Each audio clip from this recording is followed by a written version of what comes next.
우리 옆 사람 인사하겠습니다. 잘 나오셨습니다. 은혜 많이 받으십시오. 감사합니다. 감사합니다. 여러분, 기독교의 핵심은요, 십자가입니다. 십자가. 기독교는요, 십자가 빼놓고는 말할 수 없는 종교예요. 예수님께서 이 땅에 오신 목적도 십자가 지기 위해서 오신 것입니다. 오늘 고린도 교회의 문제도 보면 무슨 문제였냐면, 그들이 십자가의 은혜로 구원을 받았는데 그 십자가의 능력은 잃어버리고 세상의 지혜와 세상의 학문으로 살아간다는 거예요. 그것이 문제라는 거죠. 여러분, 인간은요, 효율성과 합리성과 공정성을 추구하며 살아갑니다. 그래서 잘 살자, 바르게 살자, 이런 일반적인 교훈은요, 누구나 다 잘 이해합니다. 근데 세상이 이해 못하는 건 뭐냐면요, 십자가를 이해하지 못하는 거예요. 십자가는요, 죽는 것이고요, 십자가는 포기하는 것이고, 십자가는 희생하는 것입니다. 십자가는 버리는 것입니다. 이것을 어떻게 세상의 논리가 이해할 수 있겠습니까? 누가 여러분 죽기를 원하는 사람이 있습니까? 희생하기를 원하는 사람이 있습니까? 다 인생은 자기 뜻을 이루기 위해, 자기의 목적을 이루기 위해 하루하루 살아가지 않습니까? 마태복음 20장에 보면요, 포도원 품꾼의 비유가 나옵니다. 근데 한번 생각해 보세요, 여러분. 오전 9시에 온 사람, 낮 12시 정오에 온 사람, 오후 3시에 온 사람, 오후 5시에 온 사람, 이렇게 다 온 시간이 다르단 말이에요. 그러면 임금을 어떻게 줘야 됩니까? 많이 일한 사람에게 많이 주고 1시간밖에 일하지 못한 사람은 조금 주는 게 당연하다고 생각해요. 이게 합리적인 거고 효율적인 거고 공정하다고 생각합니다. 그런데 그들에게 한 데나리온씩 동일하게 줬다는 거예요. 여러분, 하나님이 불공평한 분입니까? 세상의 논리로 이해할 수 없는 거예요. 그런데 이것을 십자가의 정신으로 이해하면 이해할 수 있는 거예요. 여러분, 십자가는요, 살리는 데 목적이 있는 거예요. 십자가는요, 죽이는 것이 아니라 십자가는 살리는 것이에요. 예수 그리스도께서 여러분의 모든 죄를 대신해서 십자가에 죽으셨기 때문에 우리가 살 수 있는 거예요. 그래서 여러분, 십자가의 죽음이라는 것은 죽음을 의미하는 게 아니라 그 죽음을 통해서 우리는 삶을 경험하게 되는 것입니다. 선한 사마리아인의 비유도 마찬가지예요. 선한 사마리아인의 비유에서 보면 그곳은요, 아주 위험한 곳이에요. 강도들이 들어가는 곳이에요. 아주 위험한 지역이라는 거죠. 거기 가면 안 돼요. 이렇게 위험한 곳에 자기의 생명을 등한시하고 도움을 준다, 다른 사람을 돕는다, 이거는 합리적인 생각이 아니라는 거죠. 먼저 자기 목숨부터 챙기고 자기부터 챙기는 거지 이해가 되지 않는 겁니다. 그런데 여러분, 하나님의 뜻은 십자가에 있습니다. 그 십자가를 통해 하나님께서는 구원을 이루셨고요, 그 십자가를 통해 생명을 살려주셨어요. 제가 예전에 대신방 때 어떤 집사님을 신방했어요. 근데 그 남자 집사님이 같이 신방을 받았거든요. 근데 그 남자 집사님이 누구냐면 월남전 참전 용사예요. 월남에 참전하신 분이야. 그 신방 받는데 그분이 이런 자기 얘기를 하시더라고요, 간증을. 그 당시 대한민국이 얼마나 어려웠습니까? 경부 고속도로도 건설해야 되고 또 경제 발전을 일으켜야 되는데 나라에 돈이 없는 거예요. 그래서 우리 젊은이들이요, 얼마나 희생당했는지 몰라요. 독일의 파독 광부로 팔려갔고요, 또 간호사로 가서 외화벌이 했고요, 월남전까지 참전해서 외화벌이를 해야 됐어요. 근데 이분이 그런 얘기를 하시더라고요. 그렇게 어려웠는데 자기가 월급을 받으면 미군이나 한국군이나 월급이 거의 별반 차이가 없었대요. 그런데 한국 군인은 나라에서 90%를 가져가고 10%만 쓴다고. 이야. 그런데 그런 상황에 놓였는데도 불평하거나 원망하거나 이런 사람이 한 명도 없었대. 왜냐하면 그걸 다 당연하게 받아들였대. 나라가 이렇게 어렵고 힘드니까 그것이 당연한 거야. 나라를 살리는 길이 이것이구나. 그러면서 다 그걸 희생을 당연하게 생각하고 불평불만하는 사람이 없었대. 근데 제가 그게 듣는 순간 제가 설교하러 갔다가 제가 은혜 받고 왔어. 여러분 요즘 젊은 애들에게 한번 보라 그러세요. 나라를 상대로 고소할걸요? 못 참을걸요? 불공평한 거, 부조리한 거 못 참아요, 못 참아요. 그건 나라에서 잘못한 거다, 공평하지 않다.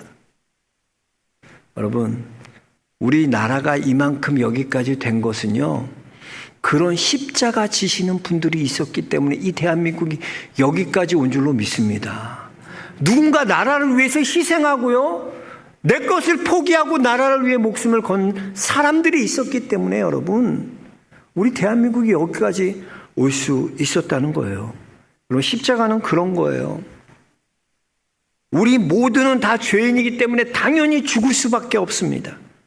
그런 죄인이요, 예수님께서 우리의 죄를 대신해서 우리 대신 십자가의 죽으심으로 말미암아 우리의 모든 죄는 예수님 때문에 사해진 거예요. 그리고 우리는 다시 태어난 거듭난 존재가 되었다는 겁니다. 이것이 바로 십자가의 능력이에요. 여러분은 십자가의 능력으로요, 구원함 받았고요, 여러분 십자가의 능력으로 다시 태어난 존재가 되었다는 거예요. 그래서 여러분 이 십자가는요, 우리가 그렇게 생각해요. 십자가 지면 불행해진다고 생각해요. 네? 그런데 여러분 그렇지 않습니다. 오히려 십자가를 질 때요 하나 될 수 있고요, 오히려 십자가를 질 때요 화평이 임하게 되는 거예요. 어떤 큰 사찰에 스님들끼리 큰 문제가 있어서 다툼이 일어났다는 거예요. 스님들도 무섭잖아요. 싸울 때 보면은 아주 큰 싸움이 일어난 거예요. 그래서 스님들끼리 모여서 중진들이 회의를 했어요. 도대체 이거 어떻게 하냐. 그랬더니 다 여론이 모아졌는데 뭐냐면 우리 총무원장 스님이 물러나시면 이게 다 해결될 일이다. 그분만 물러나면 된다. 여론이 그렇게 딱 모아졌어. 근데 문제는 뭐냐? 그 얘기를 누가 하러 가냐는 거야. 서로 못 한다는 거야. 서로. 누가 할 거냐? 누가 고양이 목에 방울을 달 건가? 이거에 대해서는 아무도 없어. 이때 한 스님이 딱 손을 들고 말합니다. 여러분, 그럼 제가 십자가 지겠습니다. 제가 십자가 지고 총무원장님께 말씀드리겠습니다. 이분이 그냥 십자가 지고 가서 이 총무원장님께 얘기를 해서, 그래서 그 문제가 잘 해결됐다는 거예요. 스님도 십자가 지니까 문제가 해결되는 거예요. 여러분 십자가 지는 건요 놀라운 문제 해결이 있어요. 여러분 한번 가정 생각해 보세요. 여러분 가정이 왜 화평한 줄 아세요? 누군가 희생하고 누군가 십자가 졌기 때문에 그래요. 누군가는 희생한 사람, 누군가는 십자가를 진 사람이 있었기 때문에 여러분 가정이 이렇게 지금이 이렇게 화평할 수 있는 거예요. 그게 아니어 봐요. 서로 자기 잘났다, 목소리 큰 사람이 이긴다, 고집 센 사람이 이긴다, 서로 자기 뜻 안 굽힌다, 그러면 가정이 난리가 나는 거야. 그래도 내가 십자가 져야지, 그래도 내가 희생해야지, 이런 마음이 있었기 때문에, 이런 십자가가 있었기 때문에 우리 가정이 평화가 임하고 화평이 임할 수 있는 거예요. 여러분, 이 성령이라는 것은 뭐냐면 성령은 권능이에요. 예수님이 승천하시면서 뭐라고 말씀하시냐? 예수님은 올라가시지만 너희에게 이후로는 무엇을 주시냐? 성령을 너에게 주신다 그랬어요. 그 성령이 뭐예요? 오직 성령이 너에게 임하시면 너희가 무엇을 받는다? 권능, 디나미스, 권능의 권능, 능력이에요, 능력. 그럼 이 성령으로 능력 받아서 뭐 하는 겁니까? 세상에 군림하라는 거예요? 성령 받아서 난 성령 받았으니까, 능력 받았으니까 휘어잡고 세상을 휘어잡고 세상에 군림하고? 아니에요. 왜 성령의 능력 받아야 되냐? 십자가 지기 위해 성령의 능력 받는 거예요. 우리는 십자가 지기 위해서 성령의 능력을 받아야 돼요. 성령의 충만함으로 우리는 십자가의 사명을 감당해야 하는 것입니다. 디모데후서 1장 8절에 이렇게 말합니다. 오직 하나님의 능력을 따라 복음과 함께 고난을 받으라 그랬어요. 하나님의 능력을 따라 함께 고난받는 것, 이것이 십자가예요. 이것이 십자가의 능력이에요. 여러분, 성도는요, 모든 것에 십자가 정신이 필요한 거예요. 오늘 이렇게 예배 드리는데도 여러분 십자가 정신이 필요합니다. 여러분 봉사하는 것도 십자가 정신이 필요한 거예요. 이렇게 찬양하는 것도 십자가 정신이 필요한 거예요. 성도와 교제 나누는 것도 십자가 정신이 필요한 거예요. 모든 것을 이 십자가 정신으로 감당하는 거예요. 여러분, 어떤 때는요, 때로는 하나님이 우리를 약하게 하시고 그렇게 부족하게 이끌어 가실 때가 있어요. 근데 그게 복이에요. 하나님은 우리에게 모든 필요한 것들을 다 주세요. 우리의 건강도 주시고 물질도 주시고 필요한 모든 것을 하나님이 다 공급해 주세요. 근데 왜 이런 것들을, 우리에게 필요한 것들을 공급해 주시나? 이걸 통해서 하나님의 뜻인 십자가를 이뤄가라는 거예요. 근데 보면 우리가 그렇지 않잖아요. 복 받으면 어떻게 됩니까? 잘 되고 성공하면 어떻게 해요? 십자가 집니까? 아니에요. 그거 가지고 죄 짓는 데 사용해요. 성공하면 더 죄 짓고요. 잘 되면 더 죄 짓어요. 그래서 오히려 성공할 때 성공 때문에 하나님의 영광을 가리고요. 오히려 잘 되는 것 때문에 여러분 하나님의 일을 방해합니다. 그래서 때로는 하나님은 우리에게 힘 빼게 하시는 거야. 야, 좀 힘 좀 빼라. 우리를 약하게 하시는 거예요. 여러분 생각해 보세요. 인류가요, 인간의 지와 능력 가지고 제일 먼저 한 일이 뭔지 아세요? 바벨탑 쌓은 거예요. 바벨탑 쌓은 거. 우리의 이름을 내자. 이제는 더 이상 하나님이 다스리는 인생이 아니라 우리의 인생의 주인은 우리다. 내가 인생의 주인이다. 내가 내 인생 내 마음대로 살겠다는 거예요. 그게 바벨탑입니다. 인간의 지혜, 인간의 능력 다 여기로 귀결되는 거예요. 여러분, 한국교회가 요즘 점점점 힘을 잃어간다고 말하고 있습니다. 왜 한국교회가 힘을 잃어갑니까? 교회의 힘은 십자가인데요.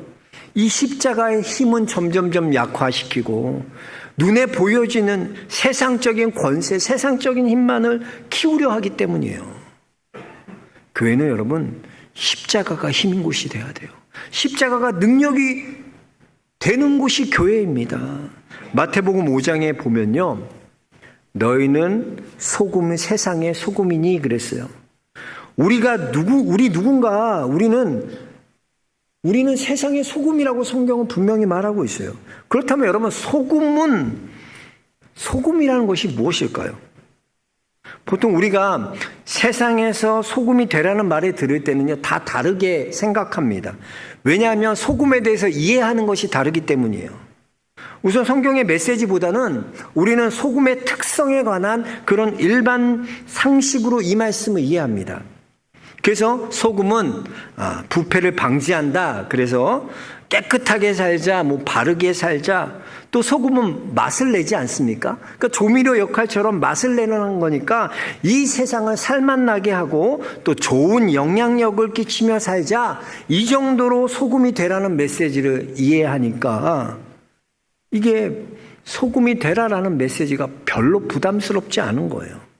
근데 사실은요, 이 말씀은 그런 뜻보다는 세상의 소금이 되라라고 말씀하실 때 그 앞에 성경에 보면 어떤 상황이 일어나냐면 예수님을 위해 욕먹고 핍박받는 모습들이 나오는 거예요.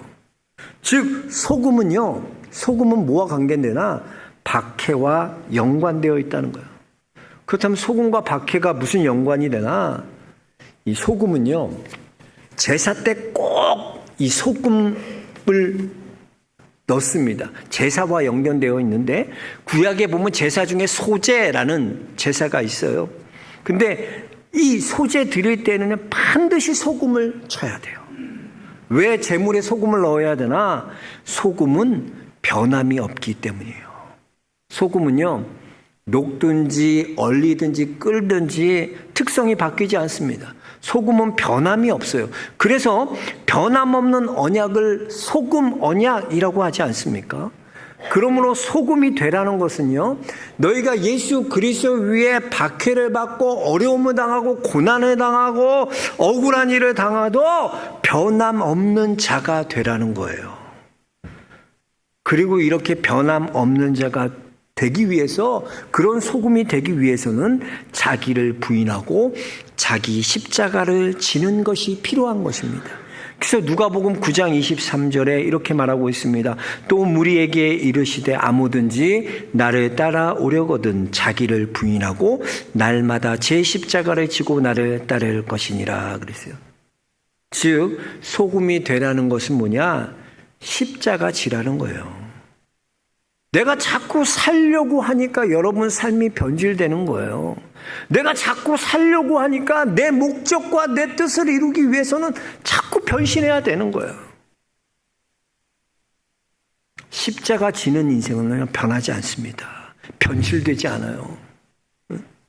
우리 막내 주영이가 이제 7살이에요. 막내가 7살인데 그 유튜브 보다가 그 형들이랑 퀴즈를 막 맞추더라고요. 근데 그게 뭐냐면 퀴즈가 스피드 퀴즈처럼 우리나라의 위인들 사진과 설명이 나오고 그거 이제 스피드로 맞히는 거예요.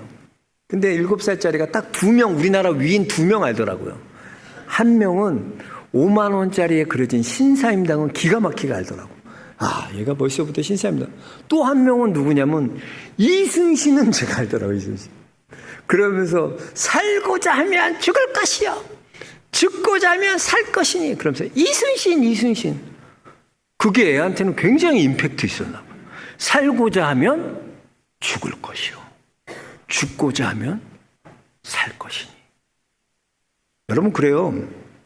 십자가는 죽는 것이고 희생하는 것이고 나를 포기하는 거예요. 근데 그게 교회의 능력이고 그리스도인의 힘이에요. 우리가 십자가 지면요, 놀랍게 세상이,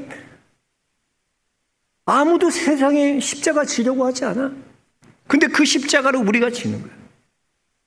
정치인도요, 왜 이렇게 요즘 시끄럽습니까? 십자가 지려는 사람이 없어서 그래. 누구 하나 희생하고 내가 책임지겠습니다, 내가 희생하겠습니다, 절대로 안 그래요. 그 세상은 그래요. 그러나 여러분, 우리는요, 십자가 지고 예수님 따라가야 돼.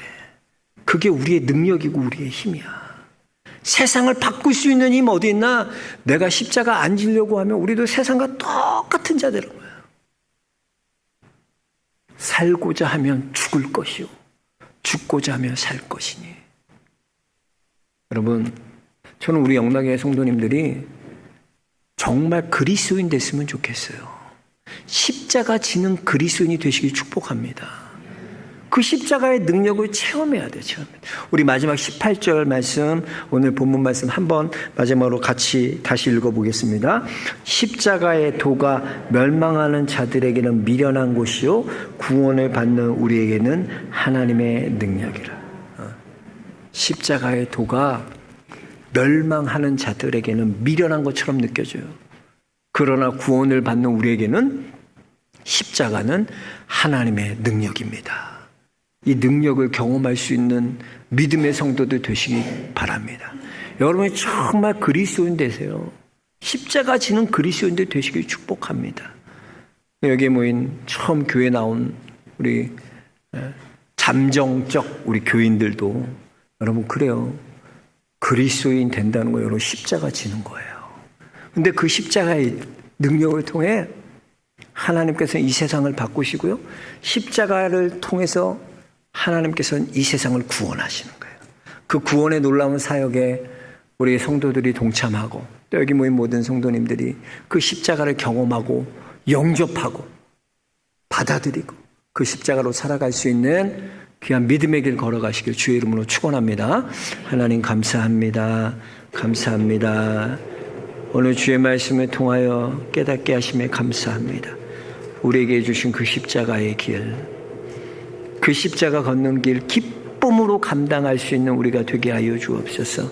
그리하여 모든 사람들이 예수를 믿고 구원을 받는 영광에 이르고 영원한 것에 이르는 귀한 삶을 살아가도록 축복하여 주옵소서. 예수 그리스도를 받들어 기도하옵나이다. 아멘. 다 같이 찬송가 341장 부르시면서 준비하신 예물 정성껏 봉헌하겠습니다. 찬송가 341장입니다.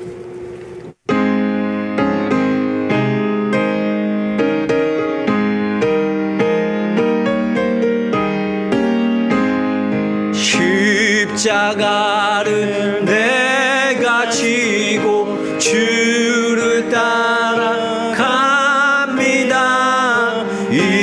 이제부터 예수로만 나의 보배 삼겠네. 세상에서 부귀 영화 모두 잃어버려도 주의 평안 내가 받고 영생 복을 받겠네. 주도 곤욕 당했으니 나도 곤욕 당하리. 세상 사람 간사하나 예수 진실합니다. 예수 나를 사랑하사 빛난 얼굴 보이면 원수들이 미워해도 염려할 것 없겠네. 내가 핍박 당할 때에 주의 품에 안기고 세상 고쳐 당할수록 많은 위로 받겠네. 주가 주신 기쁨에 기뻐할 것 무엇냐. 주가 나를 사랑하니 기뻐할 것뿐일세.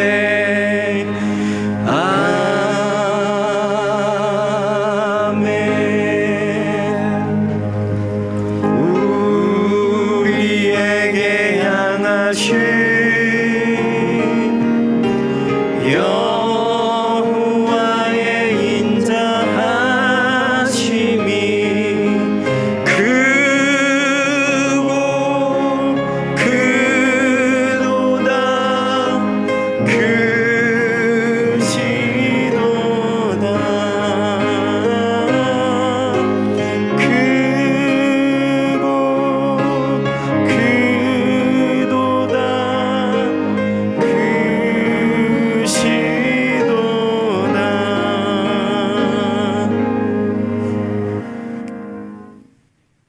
사랑과 은혜가 충만하신 하나님 감사합니다. 주의 자녀들이 함께 모여 하나님 예배할 수 있는 큰 은혜 주심에 감사함을 드립니다.